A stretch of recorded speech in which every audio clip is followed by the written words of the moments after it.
अस्सलाम वालेकुम नाज़रीन। इमरान खान ने आज टेक्सला में जलसा किया है और वहाँ पे फिर अदारों को निशाना बनाया है और मुक़्तदर अदारे के खिलाफ बातें की हैं। उन्होंने कहा है कि ये ताकतवर जो हल्के हैं उनकी वजह से इसहाक डार जो है वो पाकिस्तान आया है। ये पहला हमला है क्योंकि इसहाक डार तो आया है जज बशीर ने कहा था कि आए, इसको आते गिरफ्तार ना करें, अपना केस यहाँ भुगते।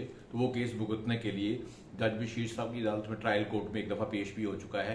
तो अगर इमरान खान ये कहते हैं मुक़्तदर अदारे, तो फिर वो जज बशीर साहब ही हैं। इसका मतलब ये है हुआ कि जज बशीर जो हैं वो मुक़्तदर अदारे की बात मानते हैं, जिन्होंने एवन फील्ड में नवाज शरीफ को और मरियम को सजा दी थी और भारी जुर्माना भी किया था, और हसन नवाज और हुसैन नवाज जो उनसे हैं उनको इश्तिहारी करार दे दिया था। ये पता नहीं जज बशीर वही हैं।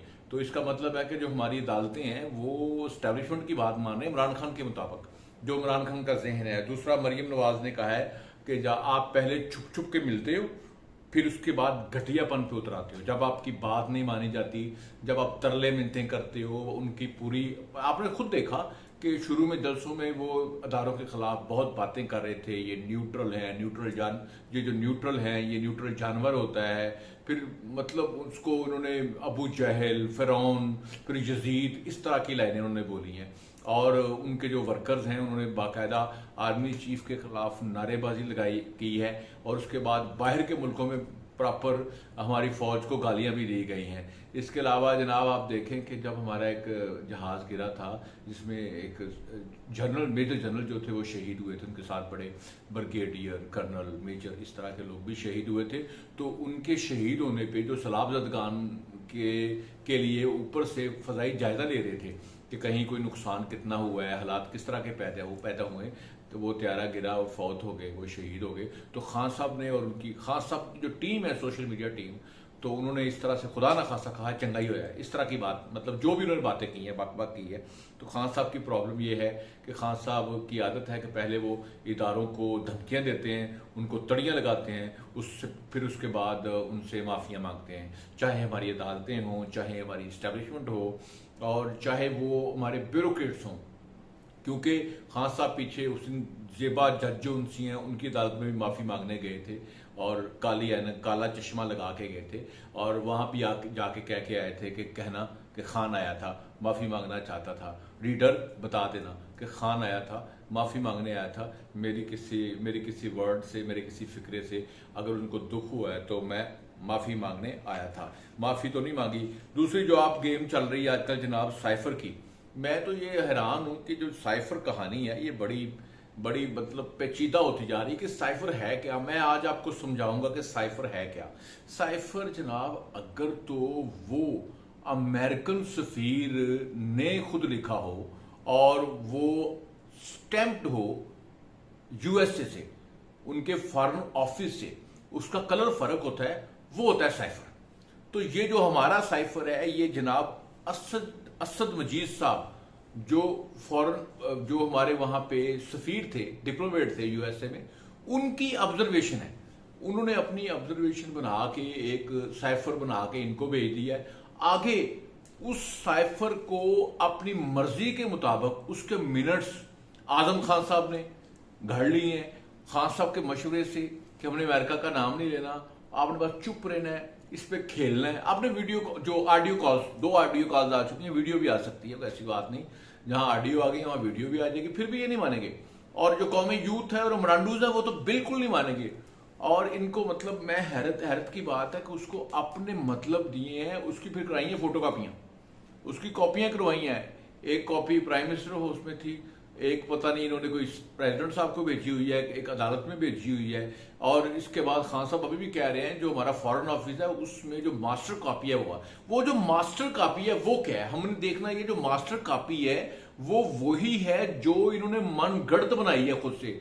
मतलब आजम खान है, इमरान खान है, शाहमूद कुरैशी और जो असद उमर है, इन्होंने मिलके, और साथ ये जो उन्होंने शायद फॉरेन सेक्रेटरी को भी बुलाया था, इन्होंने मिलके बनाई है कि या वो है जो उधर से कोई लेटर आया है। अगर तो उधर से आया है ये वाला साइफर, मतलब अमेरिकन सफीर की तरफ से, या अमेरिका के जो डिप्लोमेट हैं डोनाल्ड लू, उसकी तरफ से आया है, तो फिर तो वो वाकई साइफर है। लेकिन प्रॉब्लम यह है कि साइफर होना कोई इशू, अगर साइफर हो भी तो क्या इशू है? साइफर तो आते रहते हैं, हम भी इंडिया को दे रहे हैं, वो हमें दे रहे हैं, अमेरिका वाले देते रहते हैं, सारी दुनिया के मुल्क जो है एक दूसरे को इस तरह की अपने उनको बाज रखते हैं, पड़ोसी दूसरों से बाज रखते हैं।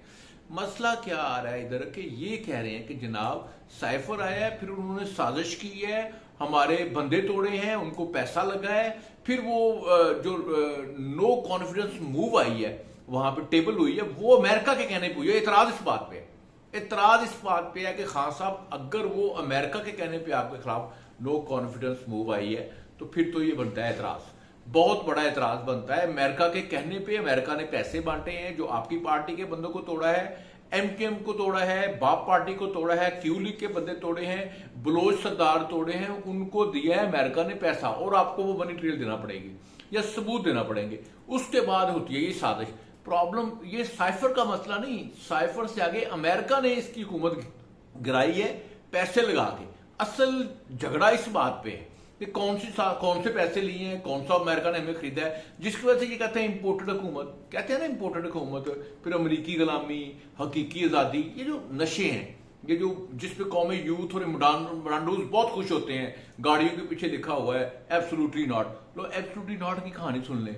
वो अमेरिकन सफीर जो अभी है डोनाल्ड ब्लूम, उसने भी ये बात कही है, उसने भी कही है हमने तो इनसे कभी अड्डे नहीं मांगे, और किसी ने वाकई अड्डे नहीं मांगे। हमें एक टीवी इंटरव्यू में इनसे पूछा गया कि जनाब खान साहब अगर वो अड्डे मांगे तो आप क्या करोगे? एब्सोल्युटली नॉट, मतलब अपने तौर पे ये बात बना के, तो ये कहते हैं अमेरिका को उसने कहा एब्सोल्युटली नॉट। वो भाई अमेरिका ने अड्डे मांगे ही नहीं जनाब, ये है झूठ कहानी। तो ये साइफर के ऊपर जो काबीना है उन्होंने एक कमेटी बना दी है, उस पर पूरे FIA को इंस्ट्रक्शन जारी हो गई हैं कि इस पर तहकीकात की जाएँ, जो लोग इस पर इन्वॉल्व हैं, इमरान खान से तहकीक की जाए, आजम खान से की जाए, शाह महमूद कुरैशी से की जाए, असद उमर से की जाए, और फॉरेन सेक्रेटरी से की जाए, जो असद मजीद है उससे भी की जाए तहकीकात। पूरी तहकीकात होंगी, अगर ये कसूरवार पाए गए तो इन पे आर्टिकल 6 लगाया जाएगा, इनको छोड़ा नहीं जाएगा, क्योंकि ये जो JIT भी एक बनेगी, इस पर JIT बनेगी, जिस तरह वो नवाज शरीफ के खिलाफ इन्होंने JIT बनाई थी ना, पता है ना आपको, बदनाम जमाना व्हाट्सएप के ऊपर, तो बिला वजह पनामा केस में इन्होंने इतनी जान डाल दी थी। हालांकि आपके सामने सारे हालात आ रहे हैं उसके भी। तो कमेटी बन गई है। इसके अलावा हुसैन नवाज, जो नवाज शरीफ का बड़ा बेटा है, उन्होंने मीडिया टॉक किया है, उन्होंने कहा है कि ये जो आपने हमारे खिलाफ पनामा का केस निकाला था, असल में इसमें जो कोर्ट थी, अदालतें थी, JIT थी, उन्होंने मियाँ शरीफ साहब का रोल बीच में यकसर मुस्तरद कर दिया था। हालांकि ये सारा उन्हीं का वो कारोबार ही थे। जब पाकिस्तान बना था तो उस वक्त उनकी कंपनियां थी, और ये तो सबको पता है 1934 में पहली फर्नेस जो उनसी थी वो इन्होंने लगाई थी मियाँ शरीफ साहब ने।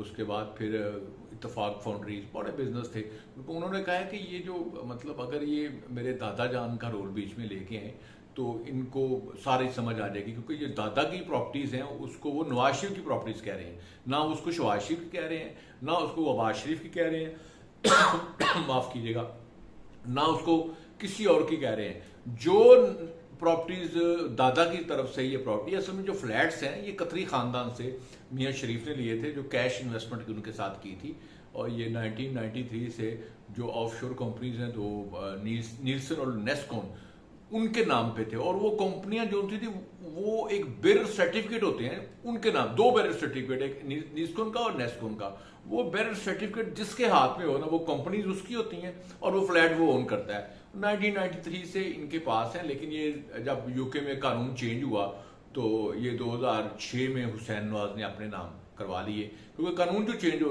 कहा था कि ऑफशोर कंपनियां अपने नाम ट्रांसफर को हैं सारी, ठीक है, तो इन्होंने फिर करवा ली, अपने नाम करवा ली।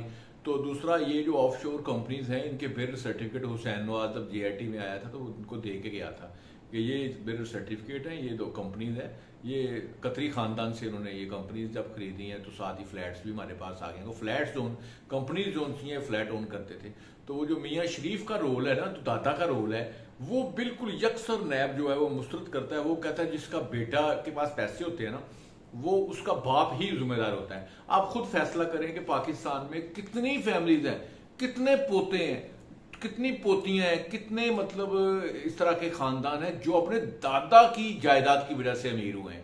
तो नैब जो दादा साहब का रोल ही नहीं मान रहा, कह रहा दादा साहब पता नहीं कौन थे। दादा साहब के 22 यूनिट से जब जुल्फकार अली भुट्टो ने नेशनलाइज किया है, इत्तेफाक फाउंड्रीज, आइस फैक्ट्रीज, ये टेक्सटाइल में, ये सारा डिटेल है, सारी डिटेल है जनाब, जो इन्होंने फिर ज़ियाउल हक से वापस ली थी। तो आपको पता है इस बात का। मतलब उनकी इमारत पे आप इस तरह शक नहीं कर सकते कि जो 1975 में गल्फ स्टील लगा रहे हैं बाहर जाके, वो कितने अमीर होंगे, कितने रिच होंगे, ठीक है। और दूसरा, 2007 से पहले जो पाकिस्तान से पैसा कोई अगर लेके भी जाता तो वो मनी लॉन्ड्रिंग नहीं है, क्योंकि 2007 में मनी लॉन्ड्रिंग का कानून आया है और उस कानून के आते ही पैसा गवर्नमेंट से पूछ के बाहर से लेके जाए, स्टेट बैंक की इजाजत से। अगर आप बाहर यूके नेशनल हो तो वो कोई इशू नहीं है, वो आप पैसा अपना लेके जा सकते हो, अमेरिका भी ले सकते हो, पाकिस्तान का कानून इजाजत देता है। तो इसमें भी फिर मतलब इस तरह के कीड़े निकालना जो है वो मुनासिब नहीं है। बाकी मेरे ख्याल में तो टेक्निकली जो बात ये है कि जो इनकम टैक्स लॉ है, जब उसको अप्लाई करेंगे तो जिस बंदे की जो जायदादें हैं उनका वो जवाबदेह होता है। जो जायदाद उसकी नहीं होती है, वो हुसैन नवाज अपने फ्लैट्स का जिम्मेदार है, वो रिटर्न उधर फाइल कर रहा है यूके में, तो वो उसका जवाबदेह। नवाज शरीफ उसका कैसे जिम्मेदार हो सकता है? तो उसने वो पूरी ट्रेल दे के गया इनको, किस तरह से कितने दिरहम कतरी खानदान का। अब वो कतरी फौत हो चुका है, उसका बड़ा भाई भी फौत हो चुका है, ये तो कतरी साहब हैं, ये तो बच्चा थे उस वक्त, तो इन्होंने यही बताना था ना जो याद आए। और सबसे बड़ी बात ये है, यहाँ ये एवन फील्ड है जहाँ पे ये फ्लैट्स हैं, वहां पे मोस्टली जो बड़ी सी बिल्डिंग जो है उसमें जो मोस्टली वहां पे फ्लैट्स है ना, वो सऊदी खानदान के हैं, वो यूएई वालों के हैं, वो वहां पे कतरीज के हैं, वहां पे जो बुरनाई दारुल इस्लाम है उनके हैं। जो मोस्टली जो एवन फील्ड का जो एरिया है जहां पे इनके फ्लैट्स हैं, वहां पे मोस्टली सारे ना अगर आप जाके देखें तो अरबियों के फ्लैट हैं, जो अरब कंट्रीज के लोग हैं। तो इससे पता चलता है कि जनाब ये वाकई ये फ्लैट्स उनसे ये कतरी खानदान के थे और उन्होंने ये ऑफ शोर कंपनी जो थी बना के ये फ्लैट लिए थे। और जब इनकी बिजनेस उनके साथ थी मियाँ शरीफ की, तो इनको ये फ्लैट पसंद थे, इनके बच्चे उधर पढ़ रहे थे। जो पहले आपको पता है हसन नवाज ने कहा था रेंटल है, तो इनको रेंट भी इस तरह से देते होंगे, ठीक है, उन्हीं को देते होंगे। उसके बाद फिर कुलसूम नवाज ने एक इंटरव्यू में कहा था कि हमें बच्चों को पढ़ाना था, फ्लैटों की जरूरत थी। तो लेकिन ये ट्रांसफर जो है 2006 में हुए, ठीक है। तो आपको बताना सिर्फ ये है कि जो फ्लैट्स है ना, फ्लैट्स ये तो कुछ मतलब इनका कोई इशू नहीं है, कोई मतलब ऐसा प्रॉब्लम नहीं है। और वैसे भी आपको पता है जो यूके नेशनल बंदा उसकी कोई प्रॉपर्टी हो, उसके खिलाफ पाकिस्तान में कोई केस दर्ज नहीं हो सकता उसकी प्रॉपर्टी के खिलाफ। अपना और अपने बच्चों का ख्याल रखिएगा। पाकिस्तान जिंदाबाद।